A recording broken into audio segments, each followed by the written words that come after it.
సంప్రదింపు వేళలు, సందర్శన వేళలు అని కొన్ని ఉన్నాయి.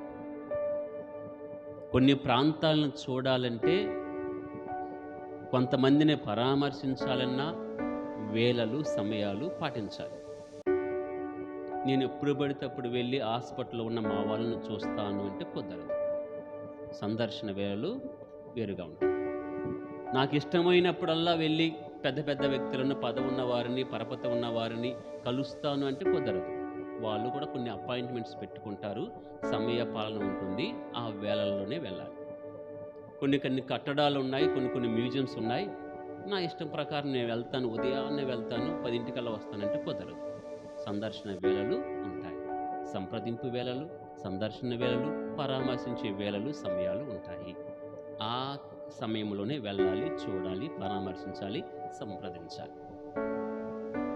మరి దేవుని సంప్రదించాలి అంటే, దేవుని దర్శించాలి అంటే, ఆయనతో మాట్లాడాలి అంటే ఆ వేళలు ఉన్నాయా?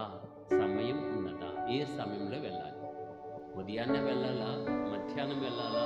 3 గంటలకి వెళ్ళాలా? 7 గంటలకి వెళ్ళాలా? అర్ధరాత్రి వెళ్ళాలా? ఎప్పుడు సంప్రదించాలి ప్రభువుని? కొంతమంది వ్యక్తులకే ఉన్నప్పుడు టైం టేబుల్ అనేది, కట్టడాలను చూడటానికే ఉన్నప్పుడు టైం టేబుల్ అనేది, విశ్వాన్ని కట్టిన ఆయన చూడటానికి టైం టేబుల్ ఉన్నదా? అనగా లేదు. ఆయన ఎప్పుడైనా సంప్రదించవచ్చు. ఆయనతో ఎప్పుడైనా నువ్వు మాట్లాడవచ్చు. నీకు ఎప్పుడు అవసరం ఉంది అనుకుంటే, ఎప్పుడు వెళ్ళాలనుకుంటే, ఎప్పుడు ఆయనతో మాట్లాడాలి, ఆయన చూడాలి, ఆయనతో కొంత సమయం వెచ్చించాలని నీకు అనిపిస్తే మరుక్షణం ఆయన దగ్గరికి వెళ్ళవచ్చు, ఆయనతో మాట్లాడవచ్చు. అన్ని వేళ ఆయన అందుబాటులోనే ఉండేవాడు. దానిని వాక్యంలో చూస్తాము. పరిచర్యలో అలసిపోయిన వారు వీరందరూ కూడా దయ్యాలను వెడలగొట్టి, సువార్తను బోధించి, రోగులందరూ కూడా స్వస్థపరిచి అలసిపోయి వస్తారు శిష్యుల బృందం అంతా కూడా. ఇక పదండి, మనం అలసిపోయాం, టైర్డ్ అయిపోయాం, మనకు విశ్రాంతి కావాలి, మనం నిర్జన ప్రదేశానికి వెళ్దాం అనుకున్న ఆ సమయంలో అనేక మంది వాళ్ళ దగ్గరికి వస్తారు.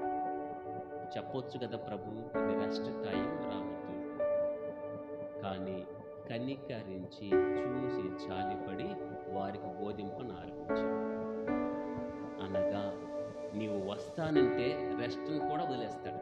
నువ్వు ఆయన కలవాలనుకుని నువ్వు వస్తూ ఉంటే ఆయనకున్న పని మొత్తాన్ని కూడా ప్రక్కన పడేస్తాడు. నీ కోసం సమయాన్ని వెచ్చించేవాడు మన దేవుడు, నీ దేవుడు.